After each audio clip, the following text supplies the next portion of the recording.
Bismillahirrahmanirrahim. Assalamualaikum warahmatullahi wabarakatuh. Saya akan mempresentasikan mengenai RPS dari mata kuliah ini, di mana mata kuliah ini adalah mata kuliah rekayasa lalu lintas lanjutan dengan bobot mata kuliah 2 SKS yang diajarkan pada semester 5 di Prodi Program Studi Teknik Sipil Universitas Muhammadiyah Parepare.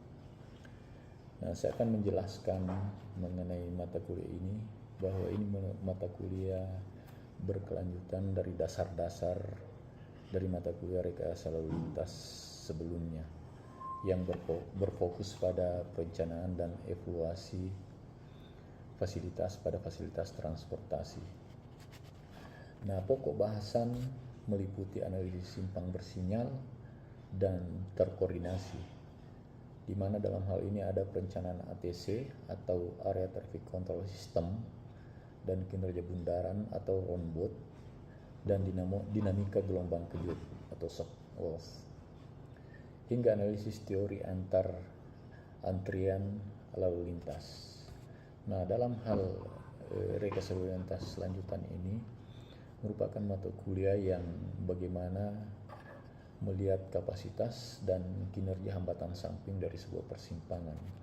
Nah, pokok bahasan dan alokasi waktu yang dilakukan dalam proses pembelajaran pada mata kuliah ini dilaksanakan dengan tahap 14 minggu waktu yang dilaksanakan, yang tergabung dalam beberapa materi dalam 14 minggu itu. Salah satunya itu simpang terkoordinasi dan simpang bersinyal 1 sampai 5 minggu, dan aplikasi ATC ATCS yaitu minggu ke-6 sampai minggu ke-7. Nah, ini merupakan, dan selanjutnya akan diberikan pemahaman bagaimana studi lapangan, bagaimana melakukan survei terhadap volume lalu lintas pada kondisi-kondisi lapangan. Demikianlah gambaran singkat dari mata kuliah yang saya ampu pada kesempatan ini.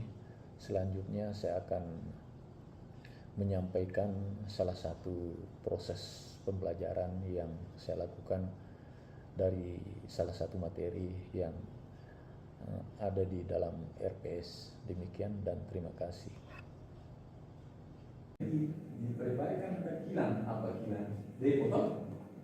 Ini depo ada bagian dari sistem jaringan energi, karena di sini ada disuplai listrik, air bersih, semuanya ada. Nah, itu sangat terkait dengan transportasi dan kalau kita kaitkan misalnya dalam penelitian kita, salah satunya adalah pemilihan jaringan terkait dengan rekayasa lalu lintas lanjutan, maka kita harus melihat misalnya kalau kita mau bergerak ke kampus, ada pilihan. Kalau kita memiliki standar harus cepat, jalan bagus, dan akses bagus, aksesibilitas bagus. Malah kalau karena teorinya rekayasa lalu lintas sudah kita dapatkan, maka yang harus kita hubungkan lagi untuk lanjutan adalah salah satu contohnya atau KLBK terkait dengan tata ruang fungsi lahan, spasial, atau sistem jaringan, atau pemilihan moda. Kalau pemilihan moda kan di Parepare tidak ada di kayaknya atau PDP itu hampir semua kendaraan. Nah, kalau sistem jaringan kita hubungkan rekayasa lalu lintas dan sistem jaringan, maka salah satunya kita lihat misalnya koridor. Selain koridor ini ada pilihan jaringan yang bisa mengantar kita ke kampus yang sama, waktu yang digunakan yang selama kita pakai cepat dan tepat, atau yang lainnya. Inilah nanti bisa kita teliti hubungannya. Kita mulai di rekayasa lalu lintas, kita hitung berapa kapasitasnya, volumenya, kapasitas dasar dan sebagainya, ukuran kota yang menjadi bagian daripada faktor yang berpengaruh. Yang kita hubungkan dengan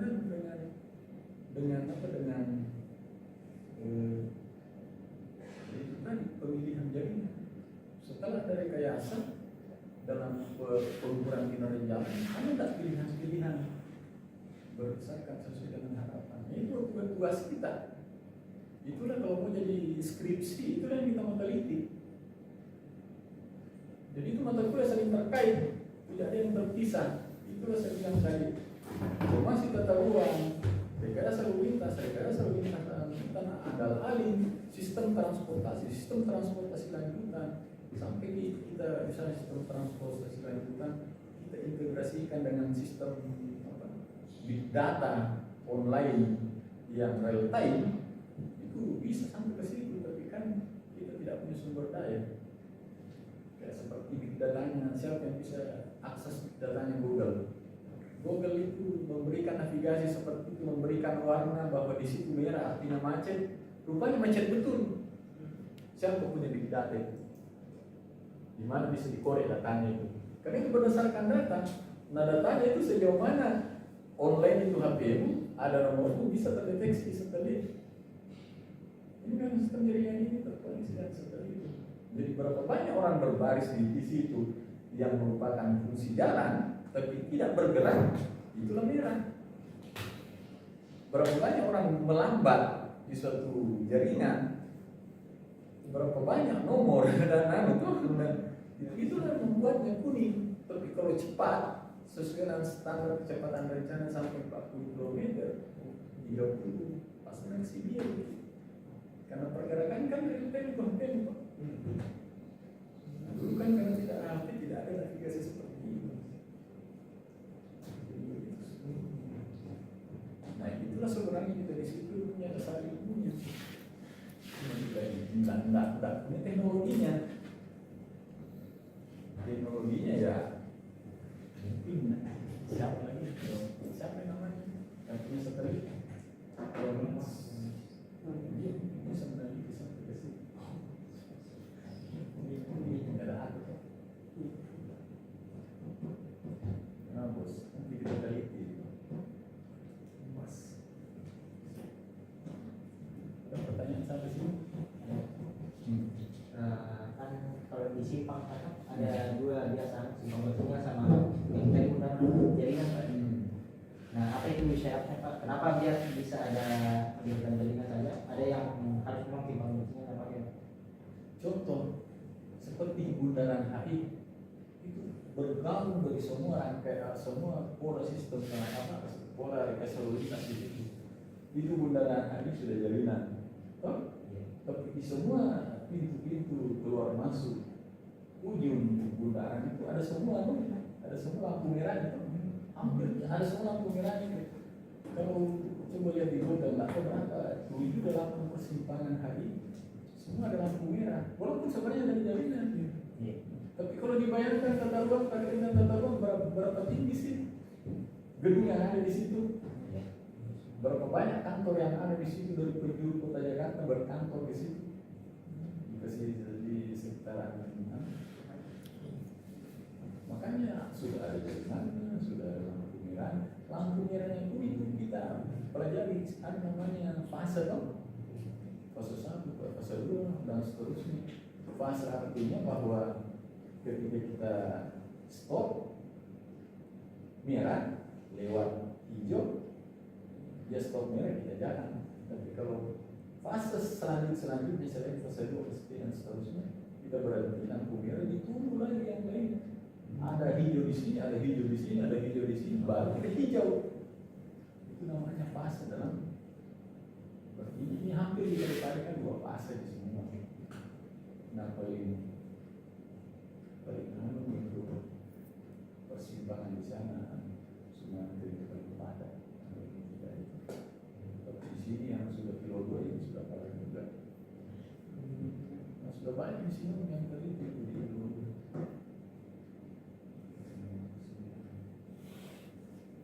Jadi itu apalagi lanjutan Ada kan di Sumatera kan ada sekali kan. Nah sebelumnya itu kan ada jaringan Pak yang di Duben itu betul. Gara-gara itu apa?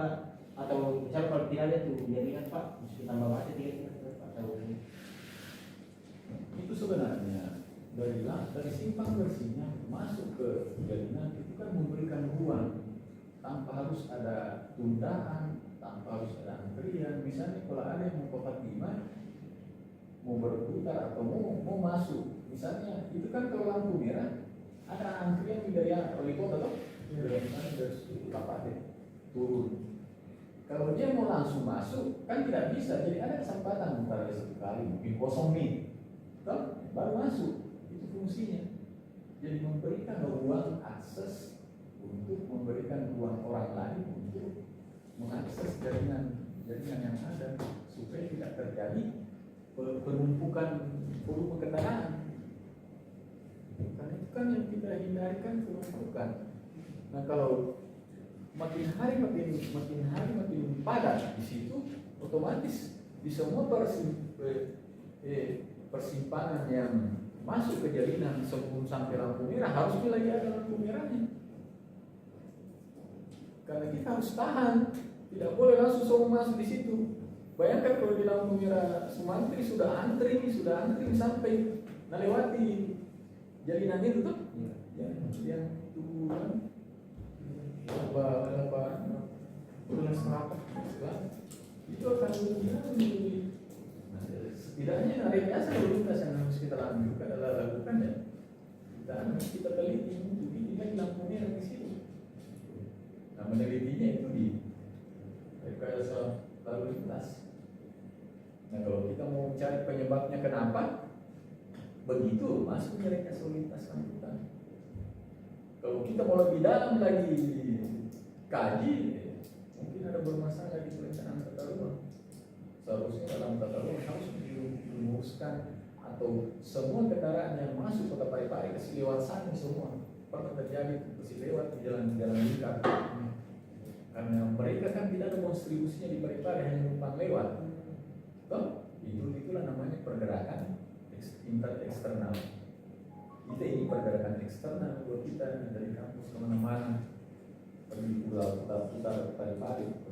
Tapi kalau orang melintas dari Palopo ke Makassar itu namanya eksternal, hanya melintas, pergerakan melintas.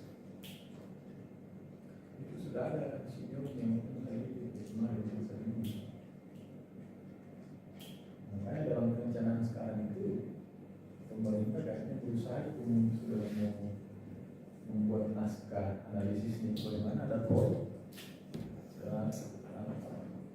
namanya terminal lama langsung masuk ke perbatasan di atas gitu untuk ke kipas angin sana tembus Sidrap. Soalnya kalau terkait jaringan Parepare kan ini tidak ada jalan lain kecuali lewat Lapade atau lewat Soreang mau utara atau kecuali mau lewat Bulu dari Makassar mau ke Palopo atau ke Polmas pasti lewat Parepare.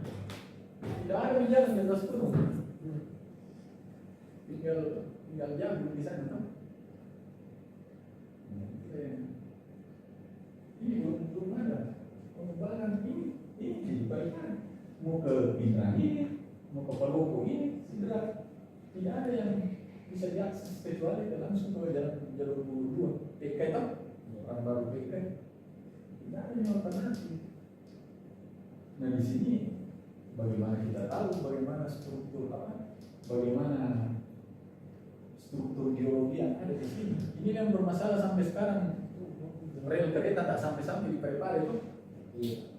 Karena struktur elevasi yang dulu kan cerita waktu mau masuk dia mau bikin terowongan tidak jadi katanya. Kayaknya dipotong sekarang itu gunung. Makassar bisa lihat.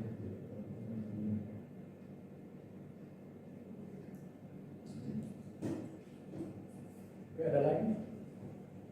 Oh ya? Apa bau makan? Ini sudah ada satu penelitian ini.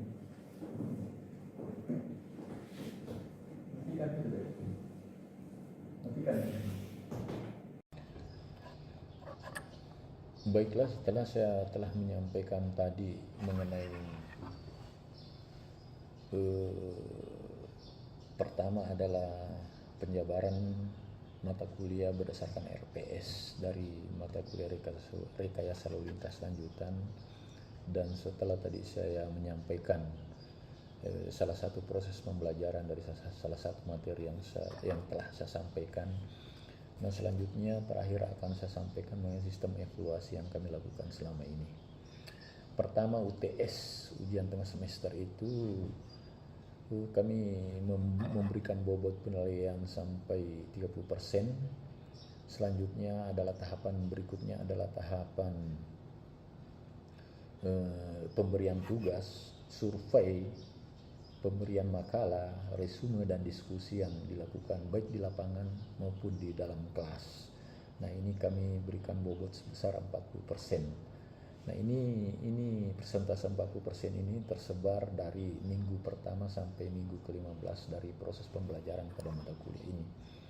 Nah, selanjutnya tahap akhir adalah UAS, ujian akhir semester, yang kami berikan bobot